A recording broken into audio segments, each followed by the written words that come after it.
പല നിമിഷങ്ങളിലും മനസ്സ് കൈവിട്ടു പോണ സമയങ്ങളുണ്ടാവും ജീവിതത്തിൽ.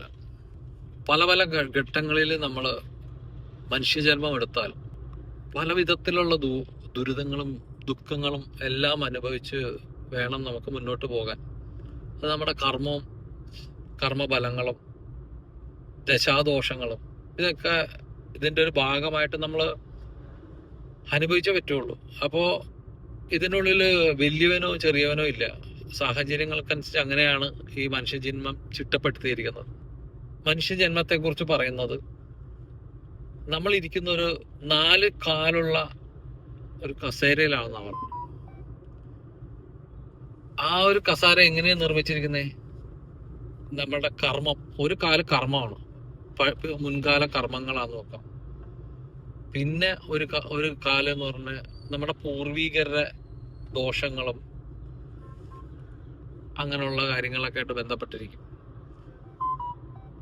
പിന്നെ ഉള്ളത് നമ്മൾ ശ്രദ്ധിക്കേണ്ട ഒരു കാര്യം, ജന്മം, കർമ്മം, നമ്മുടെ സ്ഥല സംബന്ധമായ ദോഷങ്ങൾ.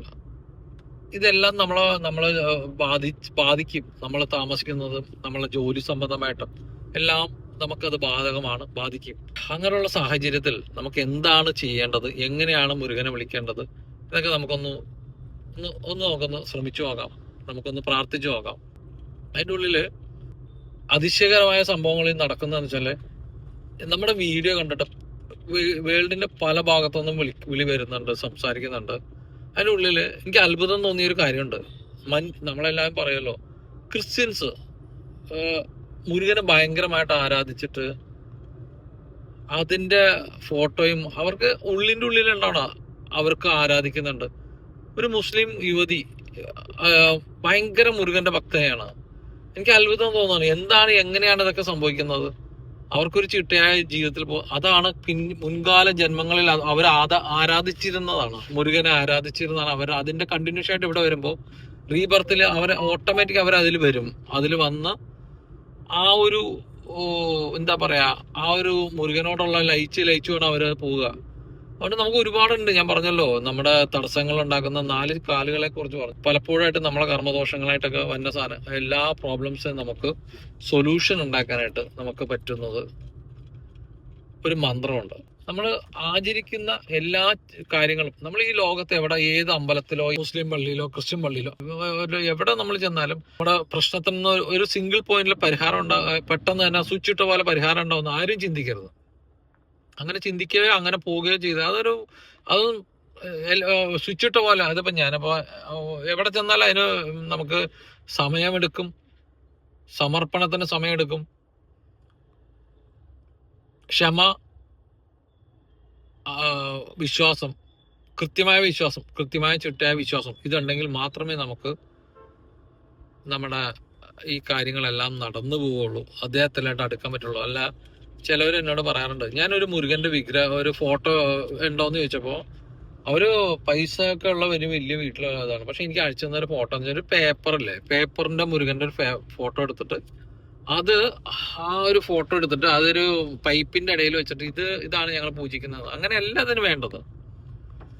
മുരുകനെ ആദ്യം വിചാരിക്കുമ്പോൾ നമുക്ക് വേണ്ടത് കൃത്യമായിട്ട് വ്യക്തമായിട്ട് അദ്ദേഹത്തിന് ഇരിക്കാൻ പറ്റുന്ന ഒരു സംവിധാനം ഉണ്ടെങ്കിൽ, നമ്മുടെ ഒരു അതിഥിയായിട്ട് അല്ലെങ്കിൽ നമ്മുടെ ഒരു ബഹുമാനിക്കപ്പെടുന്ന ഒരാൾ നമ്മുടെ വീട്ടിലേക്ക് വരണമെങ്കിൽ അദ്ദേഹത്തിന് ഇരിപ്പിടം കൊടുക്കണം കൃത്യമായിട്ട്. അത് ചുവന്ന പട്ടില് മുരുകന്റെ ഫോട്ടോ വെച്ച് വൃത്തിയായിട്ട് നമുക്ക് വിളക്ക് എത്തിക്കാനുള്ള സാഹചര്യം നമ്മൾ ഒരുക്കി വെക്കണം. എന്നാലല്ലേ അദ്ദേഹത്തിന് വരാൻ പറ്റുള്ളൂ. എങ്ങനെയാണ് മുരുകനെ വിളിക്കുമ്പോൾ ആ ഒരു സാഹചര്യം മനസ്സൊന്നുറങ്ങിയ സമയത്ത് വിളിക്കേണ്ടി വരുന്നതെന്ന് വെച്ചാൽ, ഇങ്ങനെ ഒന്ന് പ്രാർത്ഥിച്ചു നോക്കാം.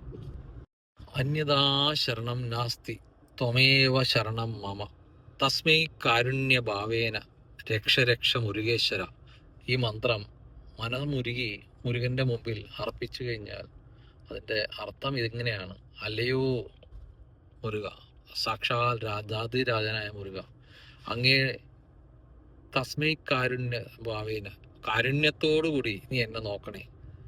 അന്യതാ ശരണം നാസ്തി, അങ്ങല്ലാതെ മറ്റാരും തന്നെ എനിക്കില്ല. എൻ്റെ കാര്യങ്ങളും എൻ്റെ പ്രശ്നങ്ങളും കേൾക്കാൻ അങ്ങയല്ലാതെ മറ്റാരുമില്ല. അങ്ങയിലേക്ക് ഞാൻ എൻ്റെ എല്ലാ വിഷമങ്ങളും എല്ലാ ദുഃഖങ്ങളും ഞാൻ അർപ്പിക്കുന്നു. അന്യതാ ശരണം നാസ്തി ത്വമേവ ശരണം മമ, അങ്ങല്ലാതെ വേറെ ആരുമില്ല.